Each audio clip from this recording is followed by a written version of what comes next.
두 번째 문제는 터널에서 배수 터널과 비배수 터널. 그래서 이제 두 개를 지금 배수하고 비배수를 해놨습니다.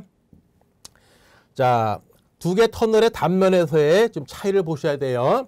뭐 쇼크리트 있고 라이닝이 있고 다 있어. 또 방수막도 있고 부직포도 있네. 여기도 똑같아요.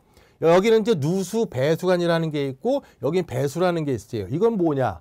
요거는 적극적으로 물을 배수하겠다는 거고, 누수라고 하는 것은 원하지 않는 물들이 들어오는 겁니다. 그럴 때 요거는 좀 소극적 배수 관의 역할 틀리죠. 자, 그 다음에 이제 방수 시트라는 건 어차피 물을 차단해야 되는데 얘도 차단해. 근데 방수 시트는 배수 터널 같으면 인버트 왼쪽에서부터 측벽을 지나가지고 천장 지나가지고 다음 여기까지. 근데 얘 같으면 그걸 포함해가지고 전주면이 이와 같이 된 게 담의 구성의 차이가 있다. 이렇게 보는 거예요. 그래서 이제 얘네들을 교재에 있는 표로 만들어 놨는데 뭐 교재에 있는 것들은 가끔 설명을 좀 약하게 드리려고 하고요. 근데 모든 것이 표로 되어 있는 것은 표로 답을 쓸 필요는 없다. 풀어 써도 관계없다라고 하는 거를 기억해 주시고, 먼저 배수형 터널에서 방수포가 어디에 있냐라는 것을 지금 해놨지, 정리를 해놨죠. 자, 그들의 이제 특징이야. 특징을 다시 말씀드리면 장점과 단점으로 나눌 수가 있다는 거예요. 자, 물을 배수하니까 어떻게 생겨요? 수압이 안 생긴다는 얘기입니다. 라이닝에 수압이 안 떨어진다. 그러니까는 라이닝 두께가 얇아도 된다. 또는 철근이 없어도 된다.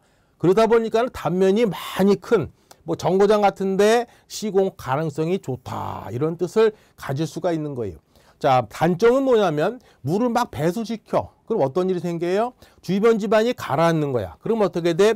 주변 지반이 가라앉으니까 도심지에서 땅이 꺼진다든가, 또는 심한 경우는 우리 자주 나오는 뭐 지반 함몰 생길 수도 있고, 그 다음에 또 구체적으로 터널에서 입장해 봤을 때 큰 위험성은 뭐냐면, 배수를 한다고 해놨는데 이놈 곳이 배수 기능이 저하가 됐다. 예를 들어 가지고, 그럼 여기 이제 부직포 방수막이 있어가지고 부직포를 통해서 이렇게 물들이 가야 돼.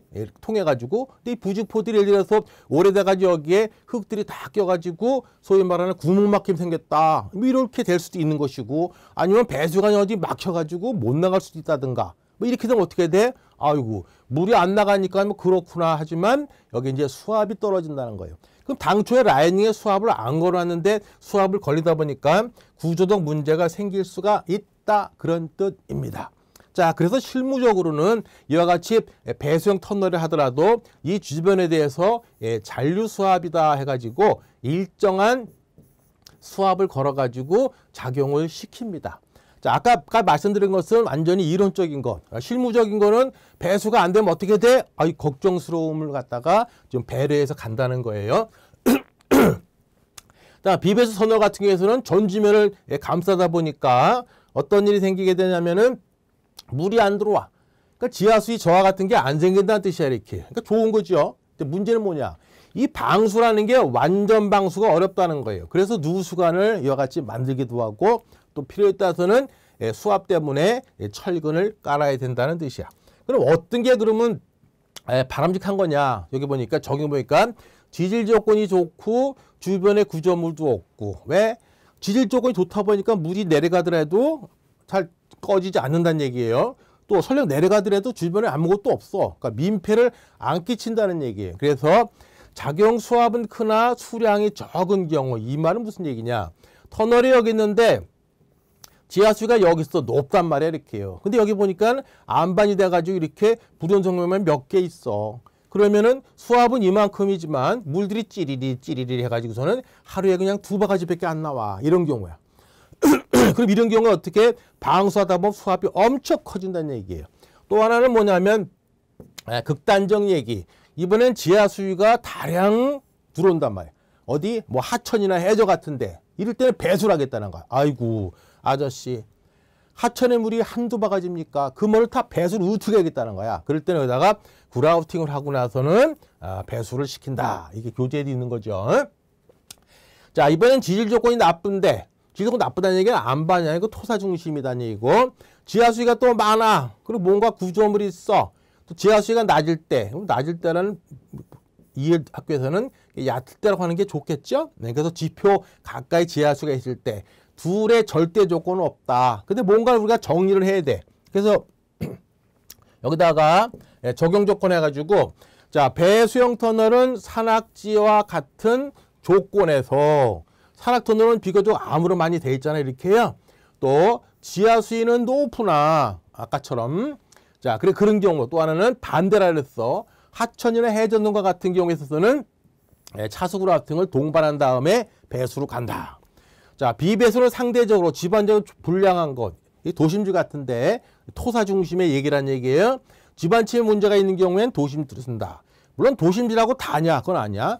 도심지라도 대신도 터널, 소위 말하는 GTX 같은 애들은 보통 막 50m, 막 70m 밑으로 가거든. 그 대부분 뭐야? 안반이야, 그건요. 그럴 때는 배수형으로 갈 수가 있다. 이렇게 보는 거예요. 또 여기서도 도심지라 그랬지만은 예를 들어 만약에 서울에 있는 남산이 있다. 이게 도심지야, 안 도심지야? 이게 도심지죠.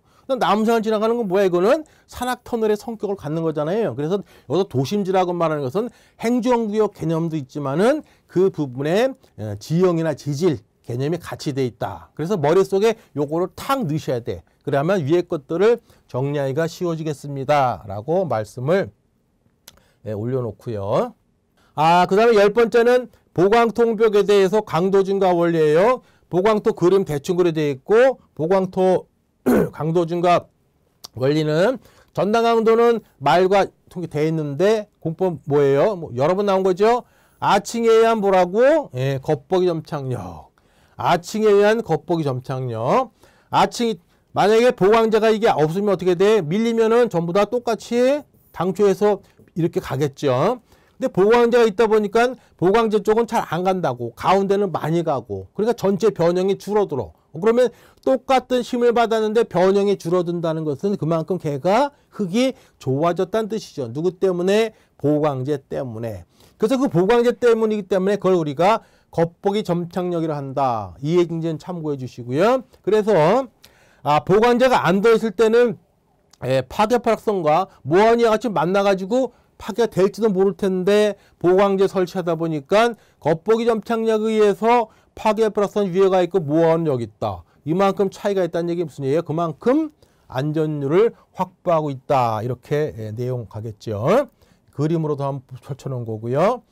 평가해서 자 똑같은 힘이 왔을 때 변형을 억제한다. 변형이 왜 안 생기느냐? 그만큼 집안의 강도가 커졌기 때문에 이런 곳은 원인은 뭐라고? 아칭에 의한 것이다. 세 번째 문제는 H파일에 토리판 끼고 차수벽 어쩌고저쩌고 상업메이커 해놓은 거죠. 자, 차수그라프팅. 먼저 차수그라프팅이 뭐냐 써놓은 거예요. 차수그라프팅. 투수계수를 떨어뜨리거나 그래서 누수 방지 및 보일링 대책으로 되는 거잖아요. 그렇게 하기 위해서 우리가 중요한 게 있어. 이건 기억하셔야 돼. 배합비라든지 또 주입하는 시간, 굳는 겔타임, 또 주입비. 주입비는 뭔가 주입이 될 거냐 안 될 거냐에 대한 난이도를 얘기하는 거죠. 또 주입 압력이 매우 중요하다. 왜냐하면 제가 지금 주입 압력을 물어봤걸랑. 그러니까 그래 네가 말한 게 아주 잘한 거야, 중요한 거야 이렇게 해놓은 거고 그림은 대충 그려가지고 이렇게 해놓은 거고. 자 이번에 이제 차수구라된 특징입니다. 차수구는 이와 같이 뭐가 되어 있다고? 오버랩이 되어 있어. 오버랩이 안 되면 안 되나요? 무조건 돼야 돼 이거는. 그래야 이렇게 돼 있고 이렇게 돼 있으면 어떻게 돼? 물이 일로 가겠지요. 강도 보강일 때는 겹치지 않아도 된다는 뜻이에요. 자, 그래서 그게 만약에 잘 된다면 이런 얘기 잘 된다면 장점이야. 좋은 쪽이야. 지금 끌어갈 수가 있다. 자, 단점은 뭐냐? 차수구 같은 거 해가지고 실패 본 게 많잖아요. 침투집이 제대로 안 되고 아까처럼 유효경이 안 만들어지고 유효경이 안 만들었다는 무슨 얘기 아까처럼 오버랩이 안 된다는 뜻이에요. 이게 적당히 구군이 만들어지니까 아까처럼 그러기 위해서 배합비라든지 또 주입되는 거라든가 주입비라든가 다 해결돼야 되거든. 용탈 문제 있는 거는 아실 거고요. 자, 세 번째 물음은 뭘 물어봤냐면은 주입이 되고 하는 걸 어떻게 판단할 거냐를 물어본 거예요. 그래서 첫 번째 문제는 실내 시험. 사전에 하기 전에서 우리가 같이 침투 시험을 해야 돼. 여러 가지 배합비를 가지고 여러 가지 압력을 줘가지고 침투가 잘 되고 그 상태가 될 거를 확인하는 시험이고 현장에서는 그게 안 되잖아요. 예, 그러니까 현장에서 아까 나왔던 시험, 그 시험이 무슨 시험이냐? 루전 시험 또는 보통 우리가 우리말로는 수학 시험이라고 얘기를 하죠. 그러니까 루전 시험, 수학 시험은 같은 시험이에요. 현장에 그 시험을 해가지고 아까처럼 뭐 싱글 하든 더블 하든 간 해가지고 투수계수 갖고 아는 거예요. 또 현장에서 간편하게 그냥 흔히 하는 게 페놀프탈레인 용액 시험이 있어요. 그래서 차수벽에 굴착이 됐다는 전제하에서 페놀프탈레인 이렇게 뿌려 스프레이처럼 쫙 뿌리면은 걔네들이 붉은색으로 변해. 붉은색으로 변하지 않은 거는 뭐야? 거기는 차수가 제대로 그라우팅이 안 됐다 이런 뜻이에요. 그게 뭐냐면 이게 우리가 건강검진하면은 그 리트머스 종이 있잖아요. 이렇게 그죠? 그래가지고 화장실 갔다 오랴. 그래 화장 갔다 오고 이제 보면은 간호사 아가씨가 갔다 오고 나면 이렇게 색깔 보고서는 이게 판단하잖아요. 그런 것처럼 이제 색이 바뀐단 말이에요. 이렇게요. 응? 차수가 들어가면 알칼성이 되고 알칼성 같은 게 페놀프탈 용액은 이제 붉은색으로. 그래서 온도가 다 붉어야 돼요. 붉하게 다 붉은 것처럼. 그럼 차수가 빵빵이 잘 된 거고 그래서 안 된 거야. 그건 눈으로 관찰하는 거야. 눈으로. 눈으로 하니까 생명인 사람은 모르는 거야 이거는요. 붉게 변한다. 자, 이번엔 주입 압력을 관리한다 그랬어요. 기본 개념. 주입 압력은 큰 게 좋아, 작은 게 좋아요? 아, 그게 없어. 주입 압력은 적당해야 돼. 너무 작으면 주입자가 안 들어가. 주입자가 안 들어가 아까 뭐라 했어? 구근을 못 만들어. 유효경을. 그게 나가리야. 안 돼. 이번엔 주입 압력이 너무 커 그냥. 그럼 어떤 얘기? 멀리도 도망갈 대로 집안이 전부 다 할열, 찢어지는 게 생기는 거예요. 그래서 구근이 또 안 만들어지고 또는 같은 상태가 이러면 밀실하지가 못해. 왜? 압력이 크다 보니까는 구근이 요만큼 해야 돼. 게이타임이 그래서 압력 크니까 구근이 이따만 커져서 야, 잘 돼도 좋겠구먼. 하지만은 여기에 들어갈 약을 주입약 가지고 전철 하다 보니까 여기는 어떻게 돼? 찔끔찔끔 들어가 있는 거지. 그러면 안 맞아진다는 거예요. 자, 예시를 좀 몇 개 해놨습니다. 여러 가지 쭉 해놨는데 아유 많은데요. 야, 한 가지만 아니에요. 심도 1m에 대해서 요 정도. 그럼 10m 같으면 어떻다는 얘기예요? 여기다가 곱하면 되는 거 아니야. 10배는 1에서 이 정도. 아니면은 요거 1배 이상 뭐 한 4배 이하. 요 간국수압에 기존한 것은 우리가 지하철 공사하면서 많이 썼던 방법이에요. 자, 요거는 또 하나 이제 현장에서 아까 뭐 주입식 하면서 보는 거야. 이상적 주입 뭐냐면 주입량은 꾸준히 가는데 어느 단계에서 압력이 올라가는 거야 이렇게요. 그건 이제 구근이 형성되니까는 압이 올라가는 거예요. 자, 이번 유출이나 확산되는 거야. 뭐 넣었더니 그냥 마냥가 압력이 올라가지 않고 그냥 막 계속 가는 거야 이렇게. 그럼 어딘가 이렇게 생긴 거야. 이번엔 너무나 압력이 작은 데서 그냥 팍 올라가는 거야. 이건 어떻게 돼? 유효경이 이만큼 돼야 되는데 요만한 구근이 만들어져 가지고 조기에 안 들어가 버리는 거야. 그러니까 압력이 팍 올라가는 거야. 이것도 안 되는 거야 이게. 그래서 적당한 타이밍에 돼야 된다. 그 관리하는 거를 얘기한 거고요. 자, 설명한 부분이고요. 그다음에 네 번째는 석회 공동주에서 말뚝 분포 얘기를 하는 거예요. 그 석회암지대 특징 써놓은 거야 이거. 자, 용식 구조는 다 알잖아. 녹아가지고 침식되는 구조는 거 다 알잖아. 그렇죠? 기반선이 불규칙하대. 이걸 피나클드 라케드라 그래요. 피나클이라는 걸 영어서는 까보면은 뾰쭉뾰쭉한 이런 말이 나와 있어. 뾰쭉뾰쭉한. 자, 지반선이 이런 게 아니고 이렇게 생겨먹었다는 거야. 뾰쭉. 이럴 가능성이 커. 이게 피나클드 라케드야. 거기다가 여러 번의 습곡과 단층이 있대. 자, 그래서 석회암은 대체적으로 이 고생대 때 만들어진 게 많아요. 고생대는 지금으로부터 약 5억 년 전 얘기라는 거예요. 5억 년 전. 사람이 살아도 100년도 못 살았는데 5억 년 전은 이건 셀 수 없는 그런 시간이에요. 그때 만들어서 5억 년을 살다 보니 별꼴을 다 당하는 거예요. 별꼴을 다 당해. 집안이 뭐 들쑥나서 습곡 단층되기도 하고 시간 돼서 물에 의해서 씻겨나가 새끼기도 하고 이런 부분을 같이 연기하시면은 정리가 쉬워지고 그러면 이제 공학적 문제는 뭐냐? 얘기 다 끝난 거야. 전압투 쪽에서 분리할 뿐더러 아까도 얘기했던 것처럼 아이고 불규칙하면서 뭐 공동이 있고 뭐 여기저기 막 아수라백작이라는 거야. 밑에 거 그냥 그림을 그려본 거고요.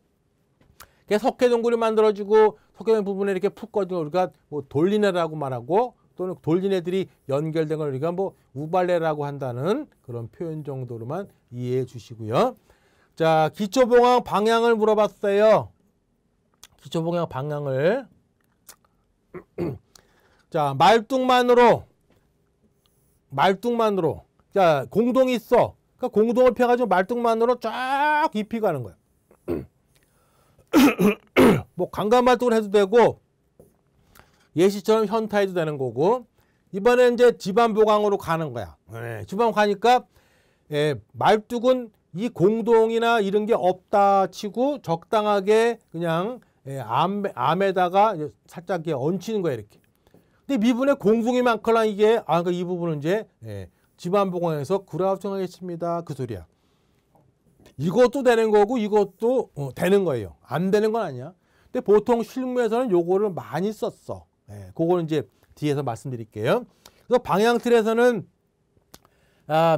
쭉 내리거나 방한하고 말뚝 길이를 증가 없이 가는 방법이 있다. 자, 첫 번째 말뚝 보강 개념이에요. 그래서 우리가 현타를 하거나 강간말뚝 쓰거나 가는데 이거 안정할 수 있어. 안 되는 거 아니야. 그런데 이거는 좀 말만 그래. 현실성이 없다는 거야. 왜? 이 공동이 있는데 그 안에 또 있을 수 있는 거고, 또 조사에 대한 한계도 있고, 어떤 문제 확실치를 몰라. 그리고 그 밑에 내려가서 이렇게 그림을 그려가지고 아까처럼 피나클들 라켓이 비슷하게 이렇게 그림이 있어서 석회암이 이렇게 분포가 돼 있대라고 그릴 수는 있지만, 이렇게 돼 있다라고 아는 것은 현실적으로 불가능하다는 얘기야, 이렇게요. 그러면 내가 어디에 이게 얹힐지를 모를 수도 있다는 뜻이야, 이렇게. 그러면 1번과 같이 돼서 이렇게 펑퍼지면 안 돼. 이렇게 얹히면 좋아. 여기에 막 타고 내려가. 그냥 막 간당간당해. 여기 미끌려져. 여기 빠져. 이런 문제 부분들을 그렇죠. 안고 가는 거야. 안고 간단 말이에요. 안고 가. 그러니까 답은 되지만 현실성이 없다. 자, 그라우팅을 한다는 얘기가 이렇게 해요. 그래서 이때는 이제 개별로 말뚝마다 그라우팅체를 만들 것이냐. 밑에 좀 교재에 있는 내용 좀 봐주시고. 그 다음에 또 하나는 이제 그라우팅 영역 하는데 이엘도께서 기초폭의 한 1, 3배 정도를 가는 예시예요. 사례에 의하면. 그래서 그때는 기초폭이 1, 3배니까 하여튼 간에 여기 한 1, 2배에서 3배. 이 말뚝으로 인해서 지중력이 다 해결될 정도의 깊이만은 하겠다. 아까 이쪽이 더 많이 쓴다 그랬죠. 왜? 밑에 뭐가 또 있을지 모르다 보니까. 자, 그러기 위해서 가만히 보니까 중요한 게 뭐냐. 그림을 그렸으니까 그렇지만 이 상황에 대한 걸 아는 것이 엄청나게 중요하다는 얘기예요. 따라서 이런 특수집안 공통이에요. 뭐 붕적토가 있다든가 뭐 이런 단층되더니 특수집안들은 집안조사를 아무리 강조해도 지나침이 없어요. 아무리 강조해도 지나침이 없다. 또 이런 것들은 누가 설계하고 누가 시공하더라도 향후 문제가 발생할 소지를 가지고 있는 거예요. 부실 설계, 부실 시공을 떠나서.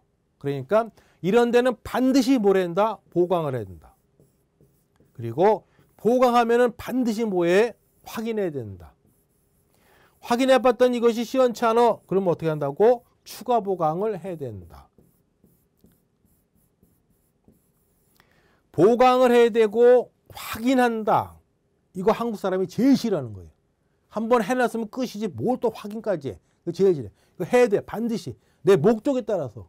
내가 투수기술을 원했으면 아까 저 수압처럼 해놓은 거고, 뭐 변형기술을 했으면 공례제 시험을 하든, 또 뭐 강도를 원했으면 C8과 원했으면 공례 전단 시험을 하든, 시료 떠가지고 뭘 하든 간에 하여튼 좌우전에 해야 돼. 왜? 설계 목적에 만족한 계산에 들어가 있는 여기에 있는 물성치를 확보가 되어졌느냐를 반드시 확인해야 됩니다. 라고 정리를 하셔야 되고, 그 다음에 이제 4교시 6번 마지막 문제입니다. 자, 강국수학에서 DB를 설명하고 그랬죠? 강국수학은 B를 설명한 거야. 자, 이 글을 써놨는데 이걸만 생각하셔야 돼. 그래야 구소국력 시그마 증가할 때 간극수압의 증가량에 우리가 변화의 비로 정의한다. 말보다는 식, 또 말보다는 그림. 자, 그러면 지금 이런 것들은 전부 다 뭐예요? 숫자라는 거야.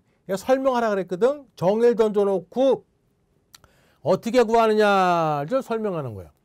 구소값을 가하고 실호를 안미시킨 다음 비비상태로 구소값을 증가시키고 그때 간극수압을 구할 수 있다. 무슨 말인지 아세요? 모르죠. 저도 몰라. 읽어봤더니 소용이 없어. 이렇게 그림이 그려지면 자동으로 나온다는 얘기예요.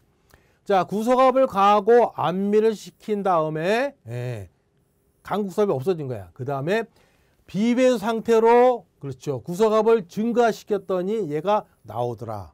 그러면은 여기서 구소값을 증가량 한 개 나온 게 있고 간극수압이 증가량이 나올 거 아니에요. 그게 나온단 말이야. 그럼 머릿속에 이제 어렴풋이 어떻게 구하는 거지? 라는 게 나올 수가 있어. 그 시험 답안지에도 이와 같이 예시를 해도 관계없는 거예요. 더 좋은 거야. 확실한 거니까. 왜? 말로 하는 게 아니라 숫자를 태웠다는 얘기는 확실히 인지하고 있다는 거거든요. 자, 구소값을 2를 주고 안매시켰더니 간극수압이 0이더래. 비배 상태로 구소값을 증가시켰대. 3.5로 한 거야. 그럼 2에서 얼마? 1.5가 업된 거 아니에요. 그랬더니 얼마가 업됐다고? 1.5가 업된 거야. 그래서 3.5에서 2니까 1.5가 업된 거고 간극수압도 마찬가지로 1.5가 업된 거야. 그런데 간극수압 B가 1이라는 거야. 이걸 뭘 말해? 포화를 말하는 거죠. 자, 그렇게 구했어.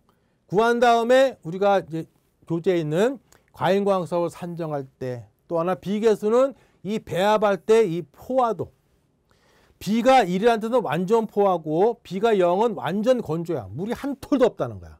불포화토는 이 사이에 어딘가 있겠죠. 자, 간극수압 계수 정의로부터 구하는 방법 및 예시까지 해가지고 숫자로 정리한 거고요.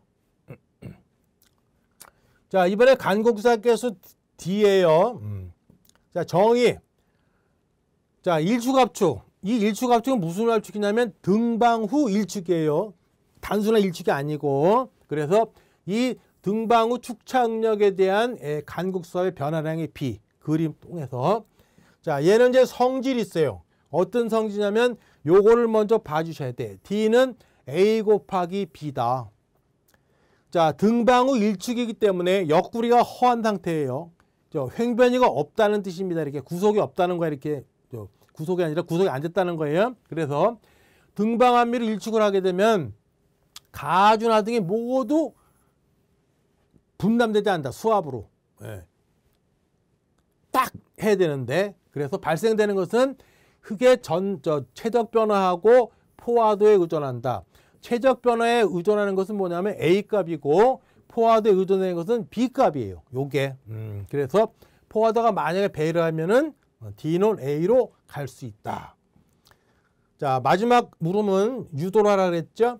그래서 간극수압 A에 대한 정의를 던졌어요. 축차응력 증가에 대한 간극수압 변화량의 B. 식을 먼저 생각하시면 말은 풀어주면 된다. 근데 말은 이거 10번 써봐야 돌아서면 잊어버려. 그래서 이렇게 기억하시는 방법을 말씀드린 거예요. A겟을 유도하기 위해서는 현장의 응력 상태는 이와 같은데 여긴 전부 지금 시그마 3야. 그거 이제 축대층이고 그렇죠? 얘기를 하는 겁니다. 이렇게. 그래서 등방 압축을 한 다음에 아까 1축을 한 거야. 그랬더니 뭐라고? 묶어지니까는 3축이더라. 이렇게 간 거예요. 그 3축이 되기 위해서는 아까처럼 등방하고 1축을 합쳐야 돼. 그럼 아까 등방일 때 계수가 뭐였어요? 비계수였거든. 그러니까 간극수압 방으로 넘긴 거고 1축 합축도 마찬가지로 넣은 거야. 둘이. 그러다 보니까 D는 아까 A, B로 대체할 수 있다고 말씀을 드렸고 그 B가 있다 보니까 B를 앞으로 꺼가지고 중괄화 해가지고 엮어버린 게 뭐라고? 우리가 과잉광수압 식이 나온 거죠. 근데 문제는 뭐라고 말했냐면 A를 유도하라 그랬어요. 대부분 우리가 이제 포화 상태로 간주할 수가 있으니까 B를 1로 놓으면은 A가 이렇게 식이 정리가 될 겁니다. 그런데 거기에서 다시 델타 시그마 3를 0을 한번 넣어. 그랬더니 아까 정의식처럼 축차응력 증가량분의 간극수압 증가량으로 심플하게 정리가 됐어요. 그럼 여기에서 델타 시그마 3를 왜 0으로 놓느냐? 정리가 돼야 되겠다는 뜻이에요. 델타 시그마 3를 왜 0으로 놓느냐? 자, 우리가 삼축 시험을 하면서 구석합을 준단 말이에요. 구석을 만약에 2라고 줬다고 쳐. 2, 여기 다 2요. 2 줬어. 근데 여기다가 이 힘을 더 가한단 말이에요. 만약에 여기다가 5를 가했다고 쳐. 5를 이렇게 5를. 그럼 여기는 얼마야? 계속 2를 더하니까 여기는 2가 있는 거야. 즉 델타 시그마 3는 처음에 2가 됐으면 전다 끝나다가 2가 유지가 되는 거예요. 그런데 이 힘은 바뀌어. 왜? 흙이 전단될 때까지. 그러니까 일반적으로 우리가 하는 삼축 압축 시험에서는 델타 시그마 3가 제로다 이런 얘기라는 거예요. 이해하셨죠? 기억하셔야 돼요. 자, 얘도 어디다 붙여놨어요. 자, 등방에서 111 돼 있는데 얘는 그냥 냅둬. 그리고 1.5 커져서 전단됐단 말이에요. 이렇게. 축착력이 얼마냐? 이 축과 이 축의 차. 그래서 시그마5는 여기는 에다가 축착력인데 시그마1을 해야 되니까 축착력을 빼면 되는 거 아니에요? 그래서 축착력에 대한 0.5라고 가정을 하고 이거는 측정값이에요. 기계상에서. 그때 A값이 0.33이더라. 구했다고 치고 자, 결과형은 당연히 A값에 대한 걸 가는 거고 얘는 아까는 간곡사께서 B는 포화도하고 관계가 돼 있는데 이 A 아저씨는 안밀 상태하고 관련이 돼 있고 A값은 두 가지야. 하나는 뭐냐면 변형률에 따른 A값의 트렌드 NC 여기는 OC 여기는 OC야 이렇게 올라갔어. 이렇게 올라간 건 뭐야? 양이 걸랑 살짝 압축됐다가 팽창돼가지고 심하면 음액값을 갖는 거예요. 즉 트렌드를 보고 안밀을 구분하는 거고 또 하나 여기에 F라고 하는 것은 파괴를 첨자로 쓴 거예요. 요거는 변형률에 따른 A값이고 요거는 파괴 시때 A값이야. 그래서 우리는 시험 목적상 일반 학교 책에 보면 0.7에서 1.3 이렇게 써 있어요. 그러니까 우리는 그냥 약 1.0을 정규라고 하고 OCR에 따라서 OCR이 크면 어떻게 돼? A값이 작아진다는 거야. 작아진다니까 이 소리잖아 지금 결국은. 그거 가지고 정리해 볼 수가 있다. 이런 내용으로 돼 있다고 보시고요.